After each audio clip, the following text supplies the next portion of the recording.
करेंगे चैप्टर 1 और chapter 2 Hindi grammar. तो सबसे पहले PA 1 में पेपर कैसा आएगा, पेपर कैसा होना चाहिए, यानी कैसा होगा, यानी कि इसमें टिक द करेक्ट आंसर होंगे।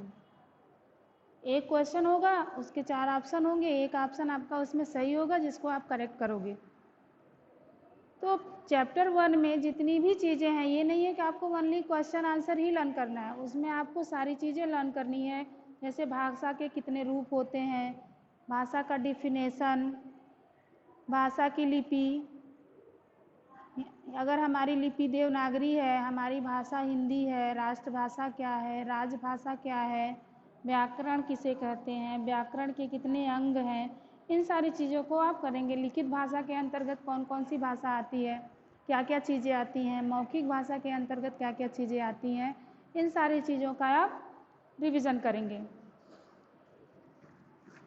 अब यहाँ पर जैसे क्वेश्चन देख लीजिए कि भाषा किस धातु से बनी है। क्वेश्चन है कि भाषा किस धातु से बनी है, तो इसमें 4 ऑप्शन हो जाएंगे। लोहे से बनी है, सोने से बनी है, भास धातु से बनी है। तो इसमें आपको सही ऑप्शन चुन करके उस पर करेक्ट करना, लर्न करना। हिंदी को राजभाषा के रूप में कब घोषित किया गया था, तो 14 सितंबर 1949 को हिंदी को राजभाषा के रूप में घोषित किया गया था। हिंदी दिवस कब मनाया जाता है, हिंदी दिवस कब मनाया जाता है, तो हिंदी दिवस 14 सितंबर को मनाया जाता है। महाराष्ट्र की क्षेत्रीय भाषा क्या है, मराठी है। संस्कृत की लिपि क्या है, देवनागरी है। हिंदी हमारी क्या है, राष्ट्रभाषा है, राजभाषा है, और ऑलमोस्ट हमारी मातृभाषा भी हिंदी है। लेकिन अगर आपसे क्वेश्चन किया जाए कि हिंदी हमारी क्या है, राष्ट्रभाषा है, ऑप्शन में आ जाएगा राष्ट्रभाषा, मातृभाषा, अन्य भाषा, अगर उसमें राजभाषा नहीं होना चाहिए, यानी कि तीनों में से आपका 2 ही ऑप्शन होगा, मातृभाषा हो सकती है, राष्ट्रभाषा। तो सही ऑप्शन आपका राष्ट्रभाषा होगा, अगर राजभाषा है तो राजभाषा होगा। चैप्टर 2 में देखिए वर्ण विचार। वर्ण क्या है, अगर हम चैप्टर स्टार्ट करते हैं तो सबसे पहले चैप्टर का नाम है वर्ण विचार। तो वर्ण क्या है, वर्ण भाषा की सबसे छोटी इकाई है। वर्ण भाषा की सबसे छोटी इकाई है, और उसको हम और छोटे टुकड़ों में नहीं विभाजित कर सकते। कितने प्रकार के हमारे जो वर्णों के व्यवस्थित क्रम वर्णमाला कहलाती है। वर्णों का व्यवस्थित क्रम क्या कहलाता है, वर्णमाला कहलाता है। और हमारी वर्णमाला में कितने वर्ण होते हैं, हमारी वर्णमाला में 2 प्रकार के वर्ण होते हैं, स्वर और व्यंजन। अब हम देखेंगे कि स्वर क्या होता है। जिन वर्णों का उच्चारण बिना किसी अन्य वर्णों की सहायता से की जाती है उसे हम स्वर कहते हैं, और इनकी संख्या 11 होती है। स्वर भी 3 प्रकार के होते हैं, ह्रस्व स्वर, दीर्घ स्वर और प्लुत स्वर। ह्रस्व स्वर वह स्वर होते हैं जिनके उच्चारण में कम समय लगता है, उसे हम ह्रस्व स्वर कहते हैं। हमारे स्वरों में 4 ह्रस्व स्वर हैं, अ, ई, उ और री। दीर्घ स्वर यानी जिन स्वरों के उच्चारण में ह्रस्व स्वर की अपेक्षा 2 गुना समय लगता है उसे हम दीर्घ स्वर कहते हैं। इनकी संख्या 7 है, आ, ई, उ, ए, ऐ, ओ, औ।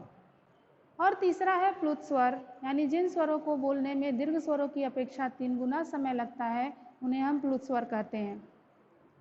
ठीक है, इसका प्रयोग हिंदी में ही किया जाता है। संस्कृत में प्लुत स्वर का अधिकतर प्रयोग संस्कृत में होता है, जैसे कि प्लुत में हम ले लेते हैं ओम, प्लुत में हमने ले लिया ओम। आ स्वरों की मात्राएं, अ स्वर जो होता है इसकी कोई मात्रा नहीं होती है, परंतु 11 स्वरों की मात्राएं होती हैं। स्वर वह रूप है जो व्यंजन के साथ जुड़कर मात्रा कहलाता है। अब आपसे क्वेश्चन पूछ जाए कि मात्रा क्या किसे कहते हैं, मात्रा किसे कहते हैं, यानी स्वर जब व्यंजन के साथ जुड़ जाते हैं तो मात्रा कहलाते हैं। तो यहाँ पे क्वेश्चन ये भी बनेगा कि स्वर जब व्यंजन के साथ जुड़ते हैं तो क्या बनते हैं, मात्रा बनते हैं, शब्द बनते हैं, वाक्य बनते हैं, वर्ण बनते हैं। तो आपको यहाँ पे सही ऑप्शन चूज़ करना होगा। अब व्यंजन है, जिन वर्ण, ये भी व्यंजन से क्वेश्चन बनेगा कि जिन वर्णों का उच्चारण स्वरों की सहायता से की जाती है उन्हें हम क्या बोलते हैं, क्या बोलते हैं, स्वर, व्यंजन, भाषा, लिपि, क्या बोलेंगे। तो आपका सही ऑप्शन हो जाएगा व्यंजन बोलते हैं। व्यंजन भी 3 प्रकार के होते हैं। पूछ दिया जाए कि व्यंजन के प्रकार हैं 3, 4, 5, 6, तो यहाँ पर व्यंजन के 3 प्रकार हैं, स्पर्श व्यंजन, अंतस्थ व्यंजन और ऊष्म व्यंजन। यहाँ से भी कई क्वेश्चन बनेंगे। स्पर्श व्यंजन की संख्या कितनी है? 20, 25, 30, 40, तो स्पर्श व्यंजन की संख्या आपकी 25, 25 है। अंतस्थ व्यंजन कितने हैं? 3, 4, 2 हैं। अगर दे दिया जाए कि अंतस्थ व्यंजन हैं और नीचे 4 ऑप्शन दे दिया जाए य, क, ख, अ, तो इसमें से अंतस्थ व्यंजन य, र, ल है, तो इसका एक व्यंजन नीचे आंसर में है, यानी कि यह आंसर आपका सही हो जाएगा। इसी तरह से उस व्यंजन का भी है। अब यहाँ डिफिनेशन भी आ सकता है कि वे व्यंजन जिनका उच्चारण करते समय वायु मुख में किसी न किसी जगह को स्पर्श करके बाहर निकलती है कहलाते हैं। क्या कहलाते हैं? स्वर, दीर्घ स्वर कहलाते हैं, प्लुत स्वर कहलाते हैं, स्पर्श व्यंजन कहलाते हैं, अंतस्थ व्यंजन कहलाते हैं, क्या कहलाते हैं। इस तरह से यहाँ भी क्वेश्चन बनेंगे।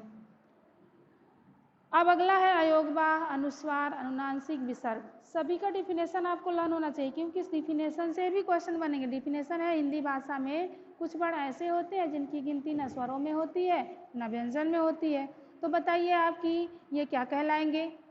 तो आंसर हो जाएगा उसमें स्वर कहलाएंगे, विसर्ग कहलाएंगे, अयोगवाह कहलाएंगे, अर्थात इनमें से कोई नहीं। तो यहाँ पर आपको सही आंसर तभी चुन पाएंगे जब आपको डिफिनेशन लर्न होगा। तो आपको सारे डिफिनेशन लर्न होने चाहिए। लास्ट में दिया है पेज नंबर 15 पर, वर्ण भाषा की सबसे इस तरह हमने सीखा, इस तरह हमने सीखा। पेज नंबर 15 पर देखिए, वर्ण भाषा की सबसे छोटी इकाई होती है। वर्ण के 2 भेद। शॉर्टकट में यहाँ पर थोड़ा सा पूरे चैप्टर को समराइज किया है, तो इसको आप अच्छे से देख लेंगे। और रही बात क्वेश्चन आंसर की, तो क्वेश्चन आंसर तो आपको लर्न करना ही पड़ेगा, ठीक है। वर्ण विच्छेद भी ध्यान से कर लीजिएगा। वर्णों का विच्छेद कैसे करना है और विच्छेद वर्णों का संयोग कैसे करना है, ये आपका हिंदी और संस्कृत बोथ दोनों में काम आएगा। ओके बेटा, तो आज हम इतना ही रिवीजन करेंगे। अब आपके जो भी डाउट्स हैं उसे हम क्लियर करेंगे।